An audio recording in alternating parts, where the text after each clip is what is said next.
Hey. Hey there. Hello. Or hola. Hola. Yes. Hola.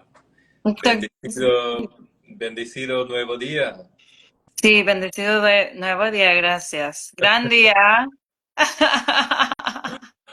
¿Cómo estás, mi amiga? Muy bien, muy bien. Mejor y mejor cada momento. Beautiful. Hermosa. Hermoso. Yeah. Muy So lindo. Muy glad lindo. you woke up the day with movement. Yes, nice. Mm-hmm. Yeah, yeah, I see a lot, Zena, on your timeline. There's a lot of movement, a lot of positive energy that you put out on your platform. And I want to make sure, am I saying your name correctly, Zena? You are. Yeah. Okay, I'm pronouncing it correctly? Yes, you got Beautiful, it. Thank beautiful, you. beautiful. Because, Zena, of course, it reminds me of, the warrior princess. That's it. That's where it comes from. That's the inspiration. Okay, okay. So that was the inspiration. Were you born with that name or did you change that name? I changed it. I adopted it as my spiritual name. Like Yeah. I was like, what represents me more? And Xena the warrior is who I connect with well. Growing up, I knew that I was her. So Okay. Okay. The warrior princess, growing up knowing that you were her as you were growing, you were knowing because I remember seeing her in Hercules, and they were going and battling different people and just going on adventures and quests and journeys and they overcame so many obstacles and trials and tribulations and they had all these different, you know, battles like on the battlefield. I mean, she was a force to be reckoned with, you that's right. know? That sounds exactly accurate in like my life timeline. Okay. Okay. So Yeah. when did you become, Xena? When did that change occur in your life? Xena. Well, with the name, it where are we right now? We're about halfway into this year. It was about last year. So I have a young daughter. Her name's Ziliana, and people would always ask me, "How did you come up with her name?" and things like that. So it's a whole breakdown of how I come up with her name. So it starts with the X, right? So even that alone, energetically, is a protection. If Yes. especially if you start to embody your name, you see the power of the Yeah. sigils, right? So with that, I told people, well, I created her name with Xena in mind, and I always want to give what's good to others first Hmm. before I give it to myself. Why? I think because we already have it. So it's like, here, you have it, Because it's like it's not going anywhere from us. We're still gonna have it, right? Right. So I was gonna give the name to my daughter, and then my internal voice said, "You could have your name now. You could have it. You could give to you now. You've given so much to the outside world."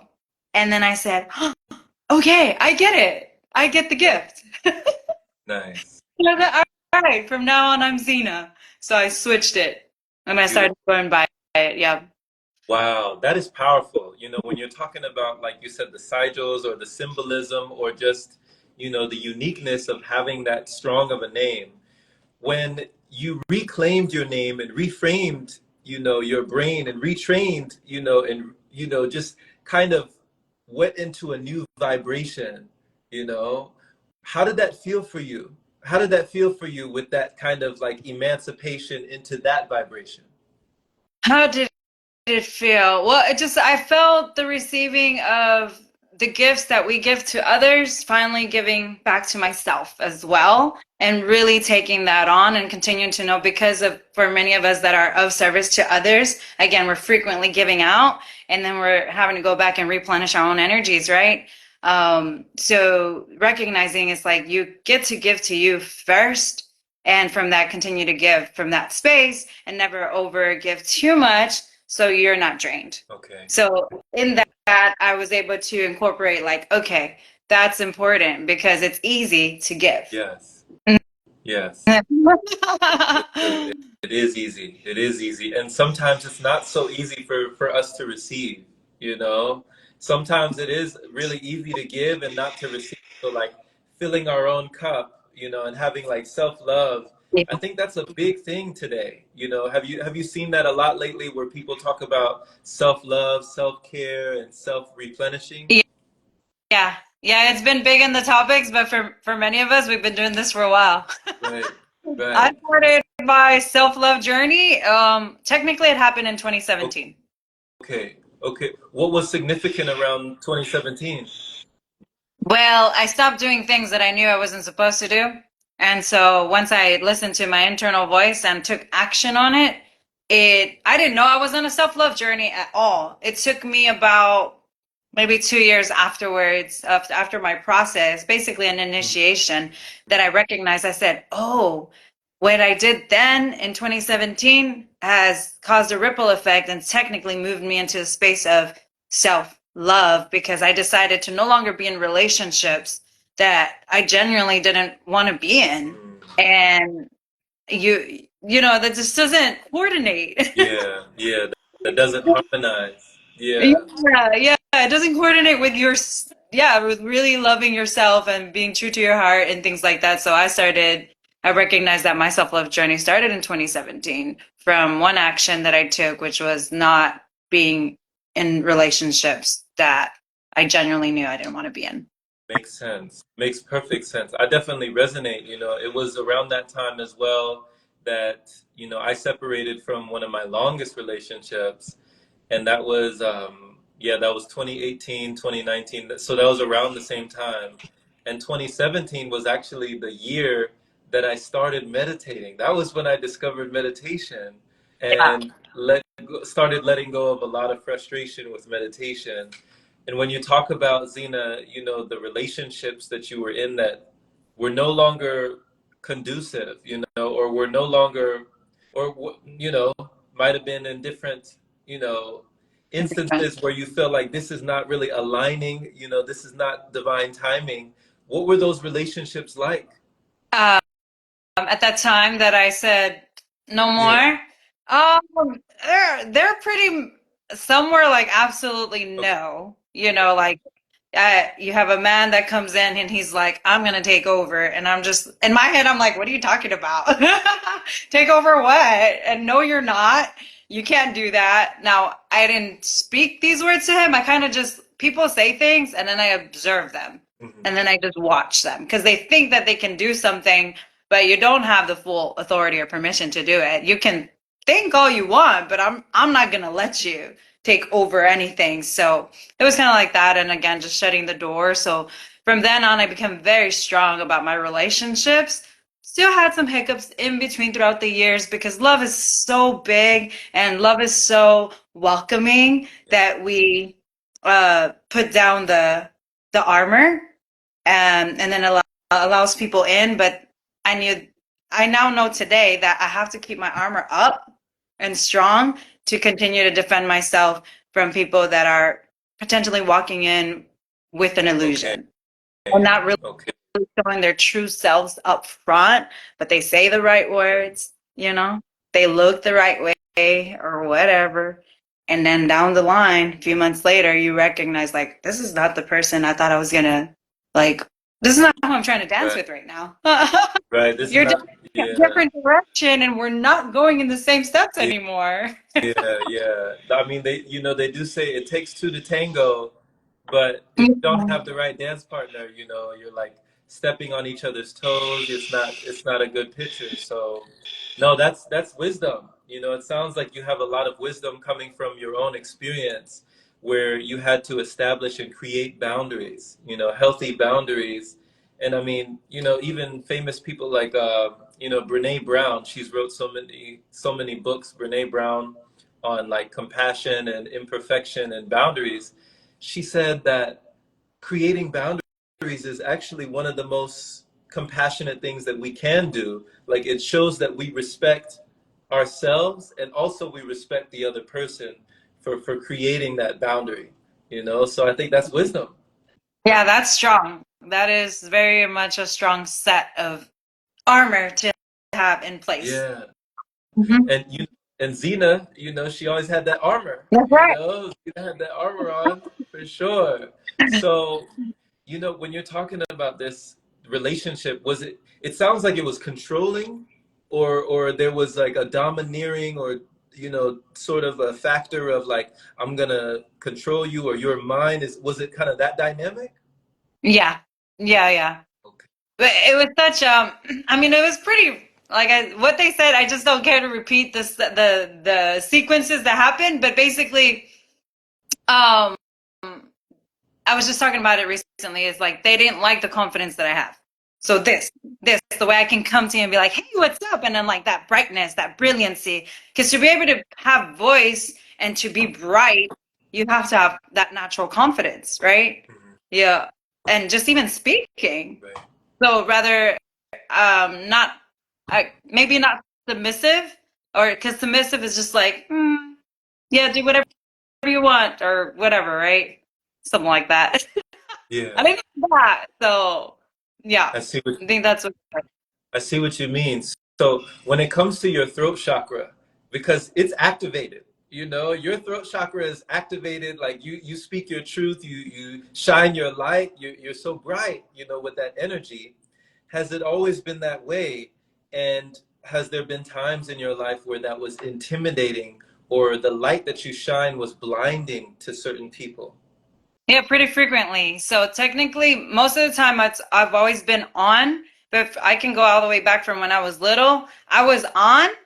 And then even in school, they're like, oh, she's too talkative and things like that. So they're trying to shut it down, right? And it Mhm. wasn't, no, it's like, no, I'm not too talkative. Is that things are happening and I'm interacting with what's happening. And then also being shut down by our own family. So that happened. So I actually became quiet for a while. Mm, I haven't visited this timeline in a minute, like, because I'm really feeling myself from when I was little, and that actually happened to me. But I know that I had a lot to say, but I was basically told to be quiet. okay. Yeah. Okay. And so that lasted however it lasted. I got out of the house, left my family at 18 and went to college, and I was on my own journey by myself. No one telling me what to do or how to do it. I was the complete director for my life since then. Hmm. So Hmm. naturally, it's opened up, and the when it opened up was about strongly, I would say 4 years ago when Okay. I started singing. So Beautiful. So when yeah, you opened your voice 4 years ago, when you started singing, that's when it came back. That's when the flower like blossomed and bloomed again. yeah, strong, strong. Yes, yes, yes, yes.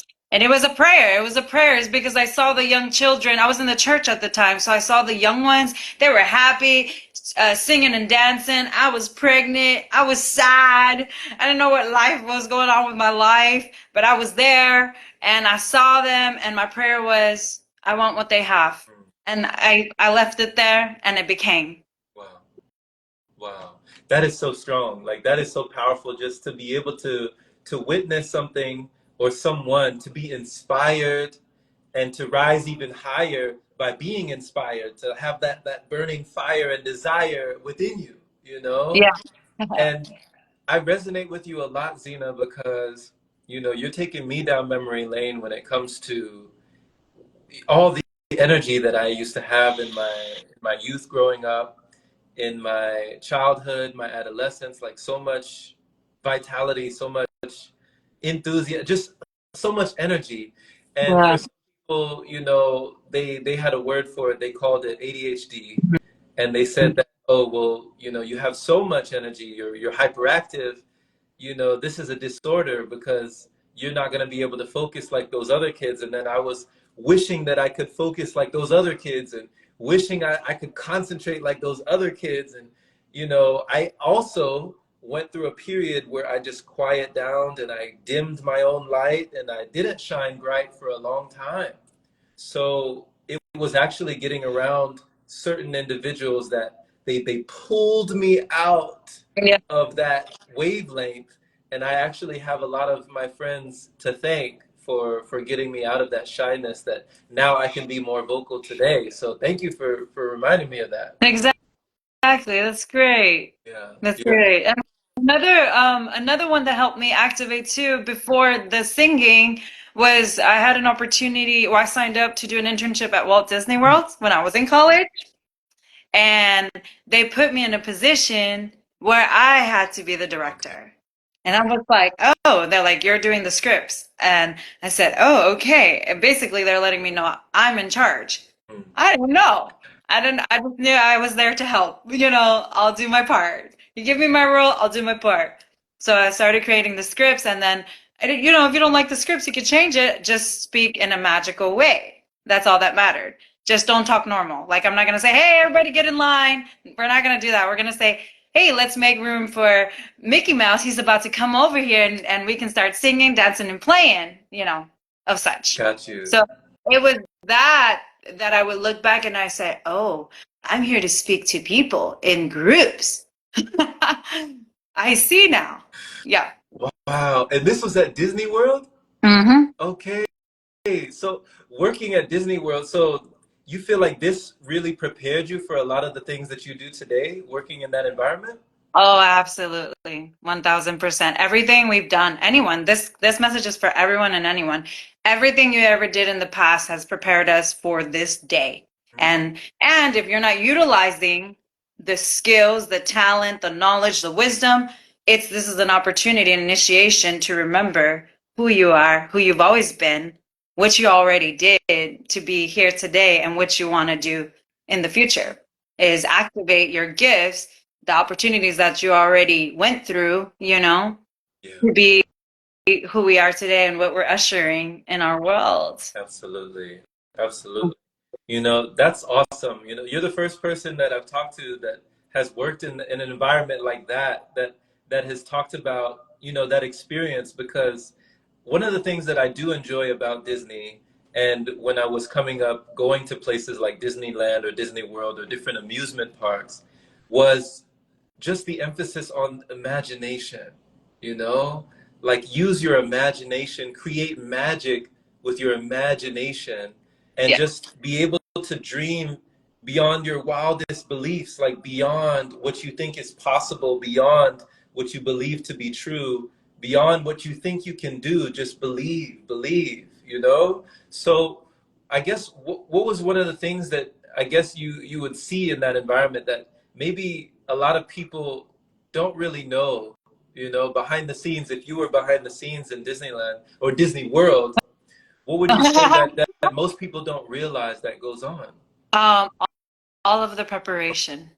Yeah, Okay. the preparation and the everything we do behind the scenes to bring forth, I can kind of say like a product, or actually in these terms, I would say an experience. Because everybody's excited to see these characters that they've seen online their whole life, right? Or during their upbringing, and the faces that we're familiar with. So we have the characters, every character in place, and the preparation that it takes, and also a little bit of sacrificing, like the. So I worked with the characters that would wear the hot suits. I'm going to say hot suits because if it's the summer, it's going to be very hot. So imagine that alone. That was my responsibility, was to make sure that they're always good. If they needed help, we have hand signals that says I need your help, because again, they're not to talk outside of their scripts, but they have to signal me and I already know the cue. So Okay. if they need assistance, maybe something inside their costume, fell or something, then I would attend to them. So these are the things that are behind the scene that you would never know, and we would have to take breaks to go adjust, and we would switch out the character Okay. or Okay. inside the character. So a lot of preparation, a lot of Yeah. preparation.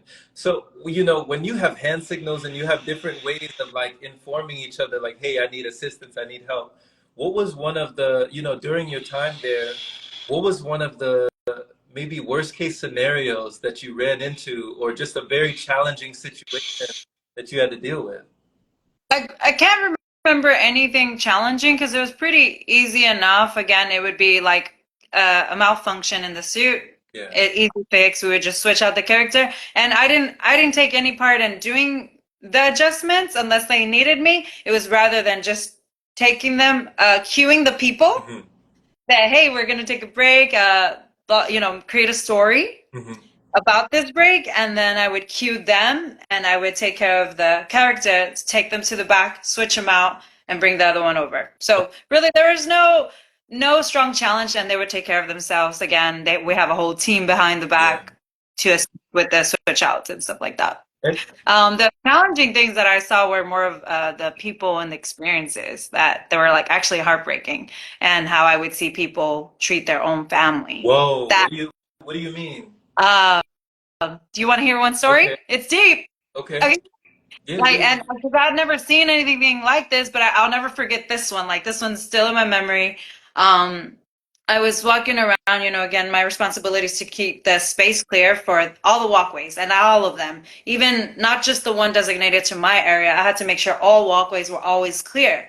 Anything happens, people need to come through, the walkways need to be clear. And so that means the people need to be lined up to the sides. People can be passing by, that's fine. But if there's a line, that has to be organized. And I remember seeing this mother tell her son to sit down. And she started speaking to him like you would speak to a dog. Mm. And I said, oh my goodness. And in my head, I'm like, should I intervene? But first I observed and I watched everything because again, I'm not exactly experienced and telling someone to stop what they're doing. But I remember that it was that he was just the person wanting to control their own son was telling them sit down and very loud in public. Many people are around and walking by, and that was like heartbreaking. And I didn't like that I got to had to see that, and then I couldn't technically do anything about it because it's like I'm in the workflow and I have to keep my attention here. Now, if I see anything physical happening, I will never not do anything about that. I will intercede. I will call if I need to call someone else for help. Hey, there's something going on. There's physical abuse or Yeah. whatever. I'll call on that. But as far as verbiage, I mean, that was verbal abuse, right? And I just kind of had to let that phase out. Oh man, you just gave me flashbacks. Wow. That you had to see that, that you had to hear that, and you couldn't unsee that, and you couldn't unhear that. Once you witness something like that, like, someone talking to their child like an animal, like a dog, or, you know, like a non-human, and they're just Mhm. you. I remember I was in a parking lot. There was a coffee shop, and this was some years ago, but I'll always remember as well, Zena, the feeling. I was in my car, and this lady, she couldn't see me. She didn't notice that I was right there. The window was down, my door was kind of like open, and she was yelling at her daughter, like yelling in the parking lot, Yeah. and her windows were down. Like, I mean, I was looking around like, are y'all hearing this? It was intense verbal abuse. She was cursing her daughter. She was, using all these words that I would have never, ever imagined somebody would use something that, and so I regretted afterwards. There was a feeling within me, and I still don't know, like, did I not do the right thing, because I could have, she was yelling at her for enough time for me to go around. I could have looked at her license plate. I could have called CPS, or I could have called somebody, or just, somebody to, but I didn't want to interject. I didn't want to intercede. I didn't want to interfere. And so that fear of interfering held me back. But I Yeah. always felt like later on, as time went on, like, should I have done something, So that was a big thing. Yeah. Yeah. And as I hear you saying this, and both of us in those moments, we can do it. Because the worst that's gonna happen, they're gonna yell at us. That's the worst.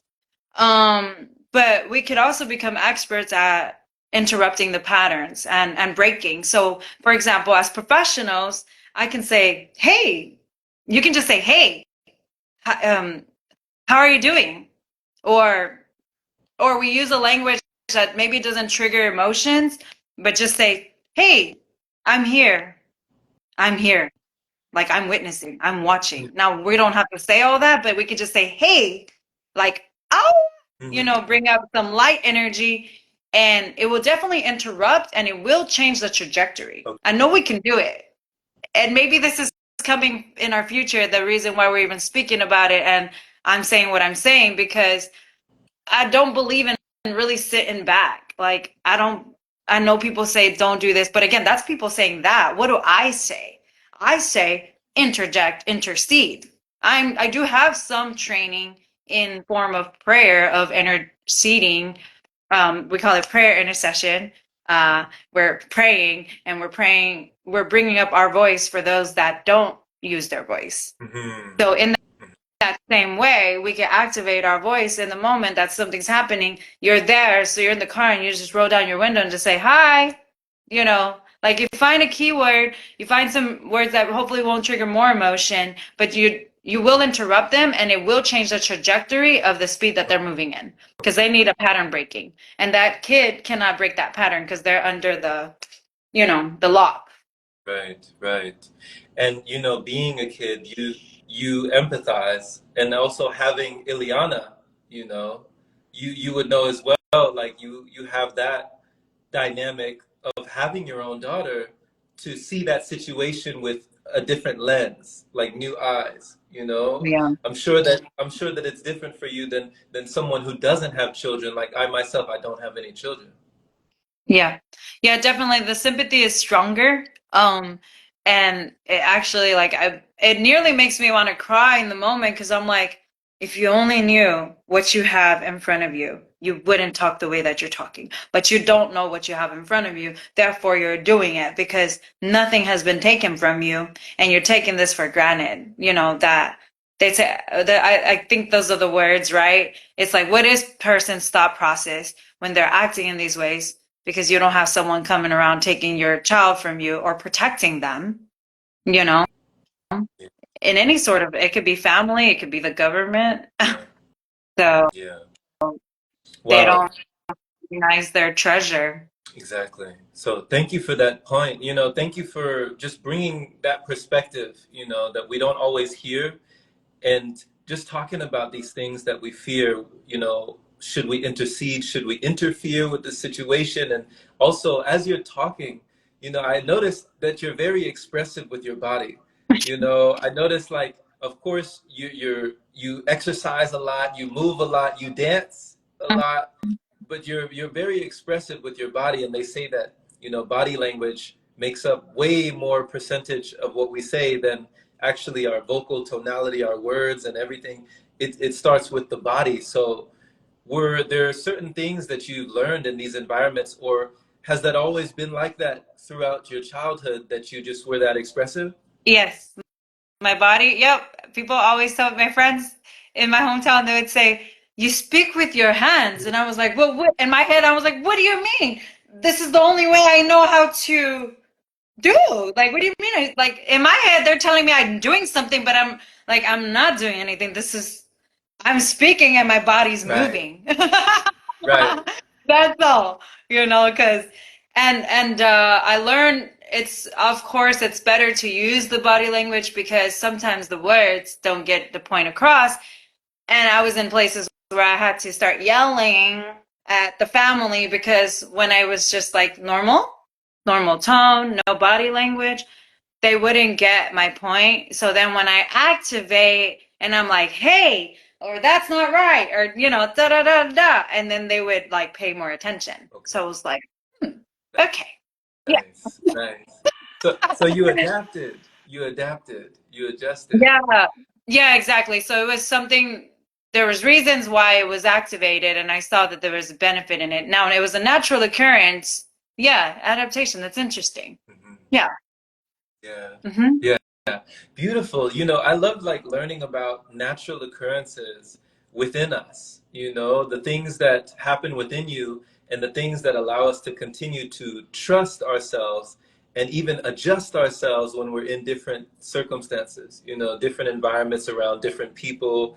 family members, loved ones, friends, and we learn how to communicate better when we're in multiple situations. We learn more effective communication. That's right. So this is awesome. You know, when it comes to a natural occurrence, was it a natural occurrence for you to start fasting?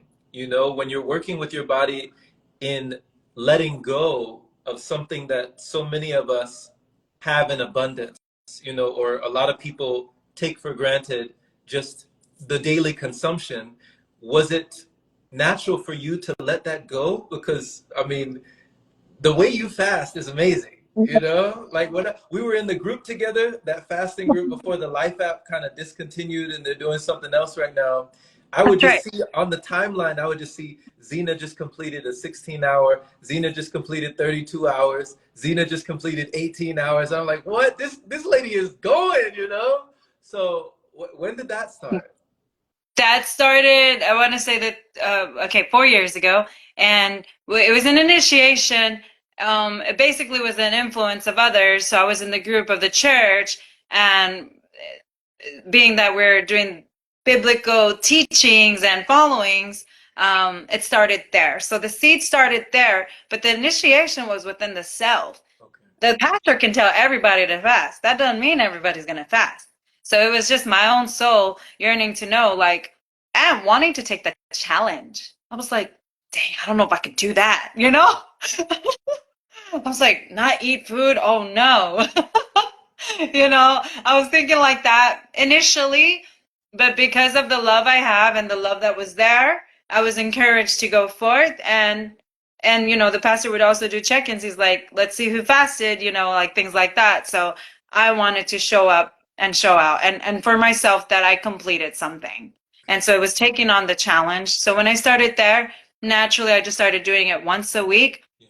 Then I started feeling what I felt. Basically, it was that. It was the feeling that I recognized. I said, whoa, this feels amazing. I want more of me. Mhm. In the fasted state, I recognize it shifts the energy, it shifts your whole existence. The way you exist with your body, the way you move, the way you talk, all of it. So it was from there I started dialing up, and then I created a whole pattern. So I made a vow to myself that I would do it every Sunday, 24 hours. And then I kept that going for a long time. And then I would just increase from there. And then I would try to go prepare myself for the 3 days. And then, yeah, I mean, it's just been like ongoing. So then this year alone, I committed to doing intermittent fasting because I know I love the sensation and the purification that we have from just being in our natural state. So waking up and not feeding the body, not feeding the emotions, not feeding the patterns, nothing, just none of that. I love to feel me first because I feel like that's how I can stay true to myself at all times and not allow anything into my sphere that shouldn't be here. So it's like power and strength to the self. Yeah. Yeah. Yeah. That is beautiful. That is so powerful, you know, and it started in the church. Yes. Yeah. Okay, okay. So this regimen, this ritual, and this routine, you know, this relationship with you and your body, it actually started in a more religious environment where you said, you know, like we know there's so many things in scripture where it talks about fasting in the Bible, but you're saying just because the pastor says it doesn't mean the congregation is going to be on that same vibration. You know, they're like, hey, I'm not letting go of food, right? Like, I'm not letting go. Yeah. They're Yeah. like, Jesus did it, but I'm not about to do it, right? Yeah. You know? Yeah. So it was different with you. You said, Zena, like challenge accepted. It was like it felt like an accomplishment for you. Yeah. Yeah. Because I thought in my mind, if I think about it at that time, I was like, I can't do that. Like, mm-mm. So it was that thought that I challenged myself to overcome that thought and say, well, let's see if you can. So that's the challenge to the self is, can you do it? Yeah. Will you do it? Yeah. Let me try. hmm So the And self-talk is what moved me forward, the self-talk. hmm and once you did it, you know, how did that change your view when it comes to people who say, oh, I could never do it. But you were one of those people who were on that side of the fence and you thought Yeah. that it couldn't be done. So for those who say, oh, it's impossible, you can't go 3 days without eating, you can't go 2 days without, that you'll die. Like, how is your perspective now? Yeah. My perspective for the self or hearing someone tell me that? Both. My perspective to the self is I know you can, and you just have to get over that thought. That's it, like for self. But on the same note, for the others, and this is how I teach others, I said it's all about your mindset. It's whatever you set your mind on is what's going to move you forward. If you say you can't do it, well, you're not going to do it because you already canceled yourself out. So that's like, you're like depowering yourself. Rather, you say, can I do it? I can do it. I'll try. I'm willing to do it. Let me try. Let's see what can I do. Let me see how much I can go. Just challenge again, even a soft challenge. Let me see how far I can get. Because you're never going to know if you don't try. So you cannot cancel yourself. You have to set yourself up for success so you can keep going forward on the path. So Yes. mindset. Yes. Oh my God. Yeah. Yeah. I love this. I love this. Like, Yeah. I love your perspective. Just the way that you're, oh man, so exuberant. Just it's so exciting and it's delighting to hear someone who is just so filled and fueled by I can, you know? Like, the rest of the world can say I can't, but you know that you can. And you've done it. You proved it to yourself.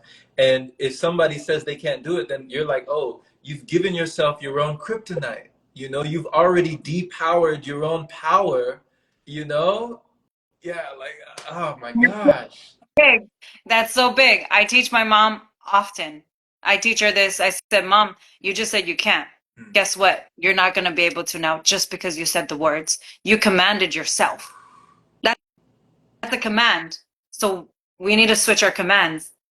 Then Yes. that's the work I do with people, whoever I talk to, it's changing their mindset to attune to a different, to the thoughts, to empowering thoughts, to moving forward thoughts, to taking action thoughts. Mm. Yeah. Mhm.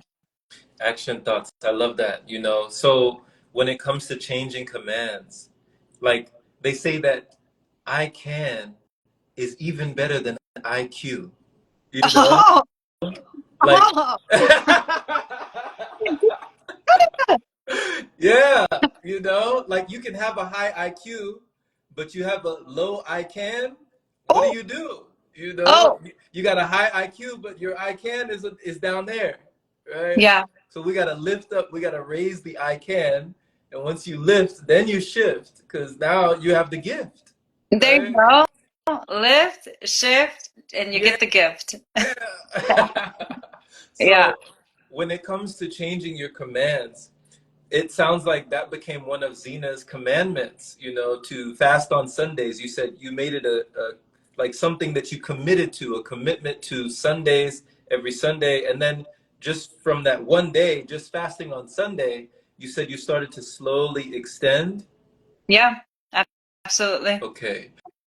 And then going into things like 3 day fasting, and beyond, however you've gone, how did that start to, work those mental muscles? How did that start to exercise you in different ways when you were going beyond that threshold that most people think we're supposed to die? Yeah. So I'm so glad you're asking that because I was already thinking forward. It comes from education. It's important that we study and know what we're doing. So because I also did fasting without knowing what I was doing, and that hurt. That hurt my body. It hurt my mind. It didn't feel great. It wasn't encouraging. That's why I created this fasting page so I could help people not do what I did. Okay. I hit the floor and I hit my face on the ground. I scraped myself, and I don't want people to go through that because we don't have to create any form of suffering, not for our mind and not for our body. We have to do the keyword of Disney. We have to prepare. We have to prepare in the background before you do the acting or the action, right? Right. So these things are really key is getting educated. I started studying and learning about fasting, and I studying doctors. So because I was like, you know, I'm not recreating anything. So let me learn from the masters that do this day in, day out. Got you. Got Yeah. you. Could you touch a little bit, Zena, on what it meant to fall down? Like, what did it feel like when you said you fell on your face during fasting? What was that like for you? You know, when you start fasting, the first day, by the way, everyone, first day is easy for the most part. If you get over your head, your mind, it's easy. Then you start feeling the energy, your energy peaks.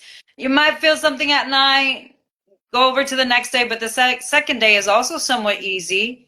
Typically, my second days have been okay. Now, the third day, my first time when I did the third day, I couldn't like move. There was so much happening in my body from not having food, you know, or yeah, I was just having liquids. Maybe I was having the wrong thing. So this is what led me to studying was because I was like, wait, that doesn't feel right. I don't feel like I need to create that much suffering or pain in my system. Something's not right. But yeah, it was that is like I didn't feel like I could move or do much with my body. But I think I was missing that's like the first time. I'm going back to my first time as far as my recalling. I don't know if I was moving enough. I definitely wasn't exercising as much as I am today. So I think that's where the pain and suffering could come in is if we're not preparing ourselves for the proper mathematics of fasting and the science of fasting as well. Awesome. Thank you for breaking it down like that. Thank you for that eloquent testimony because when you're talking about exercise, some people talk about how exercise is almost like an exorcism. Sometimes like we have things in the body that need to get out and or things to move around, like exercise that energy and motion, you're also working with those emotions, that are stuck in the body and all the muck in the body, right? So with that exercise, you say that that plays a really key role when it comes to fasting? Absolutely. Exercise, any form of movement. Qigong is up there too. All of it. Any form of movement, swimming, being outside. So when we fast, we're looking at fasting from, for me, I go hard. I say fast from everything. Fast from the phone. You could get on your phone at some point of the day, but mostly fast from it too, because the whole point is, I would say internal body sovereignty, like getting to know you. To me, the whole point of fasting is being with you, getting to know you, and you're very much connected to yourself. And best way to be in that space is to disconnect from everything else. Hmm. And at least experience some of that by yourself so you can really know all Yeah. of you. That's how I move with fasting. And then you can start integrating the other parts, adding people and see how you function while you're fasting with someone else. Yes. Yeah. Yes. Getting to know yourself, getting to know who you are at your core and, starting to explore even more, finding what's been in store, yourself. That's right. So, yeah, I love this. When it comes to that as well, what did it do with your intuition? Like when it comes to that oracle, being a guide and just also having your insight, what did it do to go inside for your insight? Like did it give you any more things that were being channeled or did you start to, receive certain things? Yeah. All everything, all of it. So yeah, so with the fasting, what I experience is a mental clarity, the ability to slow down my thought process. So you have full control of your mind's energy. Um, and even again, your physical movement because you're much more in tune with your body. Yes. Because there's not other things occupying it or interrupting it and sending other signals, right? So you're in tune with your body so you can control how fast or how slow you're moving or just be in the flow. And when you're in the flow, now you recognize that when you were eating a lot and thinking a lot, that you were moving really fast. Why did you trip? Well, how was everything else, you know? Like how was the balance of everything else? I tell people I was like you shouldn't really be tripping because if you're so in tune with yourself, it's hard for you to trip. You can catch it before it even comes through. So it definitely increases like our vision, our intuition, our telepathic abilities. I think we name it a lot of things, but just everything that we can do with these lenses right here, Yeah. these binoculars. So not only can you see better outside, but you can see better I inside. love Yeah, that. I love yeah. that. And the dreams, it enhances our dreams. It enhances our ability to, what is it called? What is it? Teleport? There's all these names like teleport, astral traveling, Oh, being able to control your dreams. So lucid yeah. dreaming. So it enhances everything big time. Okay. So, exploring that astral realm, lucid dreaming, and then also, in this realm, what have you found like when it comes to like telepathy, teleportation, transportation of, either your physical vessel or even your astral body? What are some of the things that you've seen that have kind of blown you away? Because, I was raised in the church as well. I was raised Christian and Seventh-day Adventist. And they never talked about stuff like this. These kind of topics were like off limits, like this was a no-no. So, what are some of the things that you experienced on these journeys that just were just beyond the shadow of a doubt? You couldn't question it. Um, Such things like your prayer definitely, the power of our words, again, we get to slow down so we're more eloquent and more specific and direct with what we are directing with our mouthpiece. And so I would say some prayers, and then I would see the physical reality of that prayer without any device, without any communication to any other human. If I said, I want to see Jerome today, I know that I'm gonna see you in this physical reality. You will just show up. And I'm like, there he is. I did it. I thought it. I prayed it, or even just thinking it. Just thinking it is what I've been blown away. One of them was seeing my daughter and her father, and I had just been thinking about them, and I was randomly on some side of town I never go to ever. I rarely go, and there they were, him and her. We met at the grocery store, and they're like, "What are you doing here?" And I'm like, "What do you mean? I'm just here. What are you doing here?" But it was that I was thinking of them, Wow. and we just Wow. showed up in the same place. So So you became a magnet. is that what it I is? mean, it sounds like your gravitational pull, you are pulling things into your reality with your thoughts. Yes. And they Yeah. say that, they say that the law of attraction, that process is taking place anyway. Without our conscious awareness, it's taking place anyway. But it seems like you were able to do it at such a faster rate, like it was happening within the same day. Yeah, and it still does. I just, I've been, it's all about where we focus our attention, right? And that's what we're magnetizing, the kind of experiences. But I can sit here and say, I'm going to see this person, and then it'll happen within 24 hours or something like that. It just happened again the other night. I was thinking about someone, and I kid you not, they walked right past me, and I was like, I just turned the other way because I was like, I didn't want to see that. With that. I was like, I know I had thoughts of you, but really I just needed to say a prayer to you and let it go. But just me having the thought of them brought them into my reality. So, Okay. Okay. That's a great point, Zena. So you're saying even the things that we don't want to appear in our reality, or we're not looking to see in our reality, they can still be in our reality if we're thinking about, okay, got it. yeah, even yeah, if we put any attention, they say where attention goes, energy flows, and it is very true. That was one of the revelations I got too through resting. So with fasting, we get to rest a lot. Mhm. We get to be more in the rested state and really experience rest on a deeper level. And during that resting period, I got the revelation that your thoughts are instant. Like, even if you think of that person, if I start talking about Bob, who I once knew, well, I might just see Bob today, or Bob might text me. So it's like, be careful what you wish for. Yeah. Okay. Okay. So with this level, Zena, like with this level of manifestation and this level of creation, why do we keep ourselves in such limitation?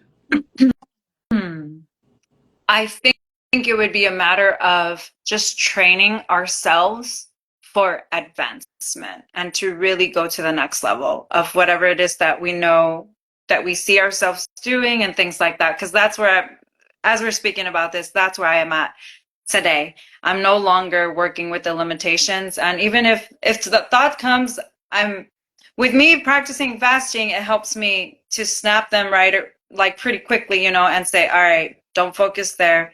I got to move on. I have things to do, things that I want to work on, things that I want to create. So I just continue to move into that. I allow this experience to happen, but I won't stay there long. So it's just cutting it quick and going on and say, I got to go.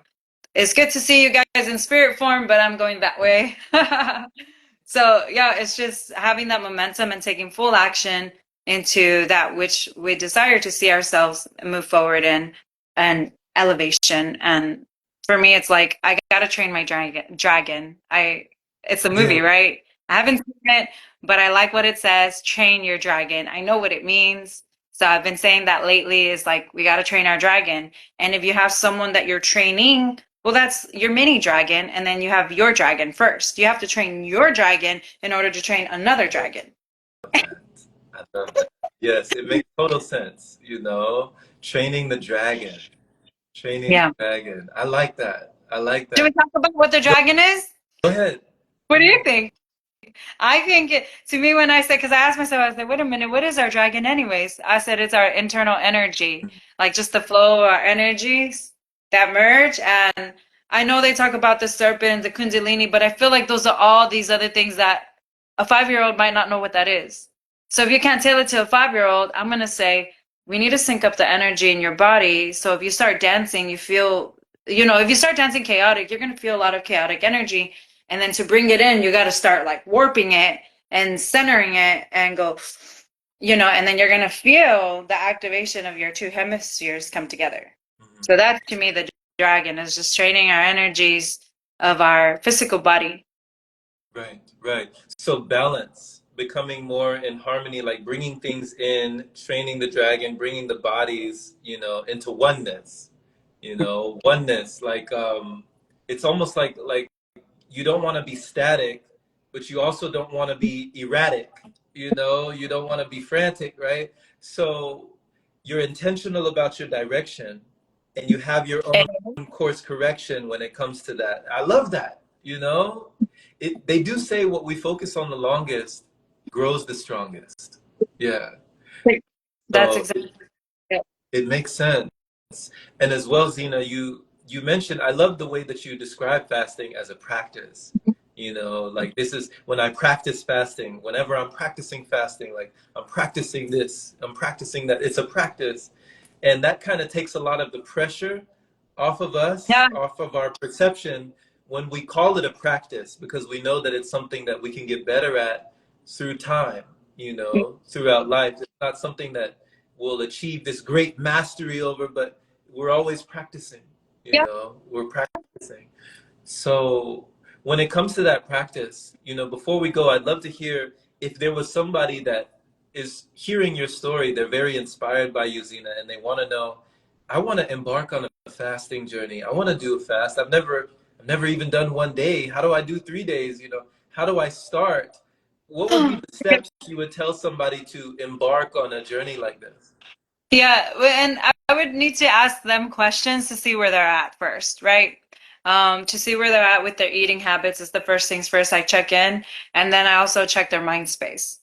But generally speaking, would say, if you're a healthy eater, it'll be easier for you. And you just start with intermittent fasting. And basically, like if you're already natural, because I do already do this work. Like, for example, I have a friend and I asked her, so when do you eat? And then she's like, I don't eat till noon. So she's already naturally fasting. And then I say, all right, so now just add in about 4 hours. And then once you hit that, the next day add in 6 hours. So just progression. So we'll call it the progression schedule. And so basically we just find out where they're at, what you're already doing. So I tell people if you eat 3 times a day, come down to 2 times a day. If you eat 2 times a day, come down to 1 time a day. If you eat 1 time a day, come down to 0. Okay. And are we talking like water fasting or dry fasting? I know with you earlier you said you cut out everything. So are when you fast, like are your fasts usually with nothing like in the complete natural state, or do you kind of go with liquids and just let go of solids? Yeah, I let go of solids and I always go stick with liquids. I did take on the challenge and started practicing the dry fasting because again, I wanted to see what I can do and what it does to my body. And so I do partake in that regularly. I do dry fast when I wake up. I hold off putting anything in my body as long as I can before I feel it shifting. Unless I'm ready to do a full cleanse and whatnot. But even that is progression. So yeah, liquids, so for depending where the person is, if they're really hard in their mindset, like, oh, I can't, no, no, no. I just say, you know what? Start with smoothies. And then from there, maybe the second day you can do all juices. Yeah. And if you really think you can't do it, just stay on the smoothies. Yeah. And because that's what I started. I started off with smoothies. And that's what helped me get through the mindset and the gut set. Yeah. The guy was talking to me saying, I need something. And I was like, no, you don't. Here's a smoothie. I said, you need something? All right, I'll give you a smoothie. That's it. You know? Oh man, the mindset, the heart set, the gut The set. gut set. Because the gut is set on some things. And I let it know, okay, I get you, but I'm going to give you this for now, and then we're going to progress. I hear you. I hear you, but here. Uh-huh. Oh, oh my gosh. This has been awesome. This has been a pleasure. Oh man, I love this. I love this. Thank you, Zena. Thank you just for your words, like your testimony. Thank you for these teachings, that you're reaching. Like, thank you for seeking the knowledge and then also being unafraid to share it, Yeah. caring to share it with others, letting people know that you've been where they're going. You've been down that road and you're still continuing to grow. You're still continuing to let that energy flow. So, if somebody wants to get in touch with you, if they want to get in tune with you or receive any of your offerings, your services, where should they go to receive that? We could start here on Instagram and they can message Oh, me. Yeah. And then we'll go from there. beautiful. Yeah, Beautiful. I can always share email too. I can connect through email. So, Awesome. yeah. Wow. Thank you. Thank you for this. You made my day. This made my day. Thank you too. I'm so glad you thought of this, that this came to you. And as I've been on my journey of doing the long intermittent fastings, and we did a 3 day, which I got to complete the 35 some hours. But overall, I'll leave with this note is your hours add up to your fasting. So it's not about that. It's rather, again, just getting over the mind's challenge and doing what's beneficial to you and not moving based on emotion, but staying well to make sure your body is healthy, that you're not on the floor with no energy, none of that. Because our time that accumulates in the allowing our bodies to be in a natural state is significant and important every single day. So, Great advice. Great yeah. advice. So we'll take that to the heart set and keep that in the gut set. Let it change your mindset to apply your grind set. All right. Blessings. Blessings to Blessing. you. All right. Likewise. Thank you. I'll see you on the other side. Much love. Take care. Take care. Que Take tenga buen care. día. Gracias. Tengan buen día también.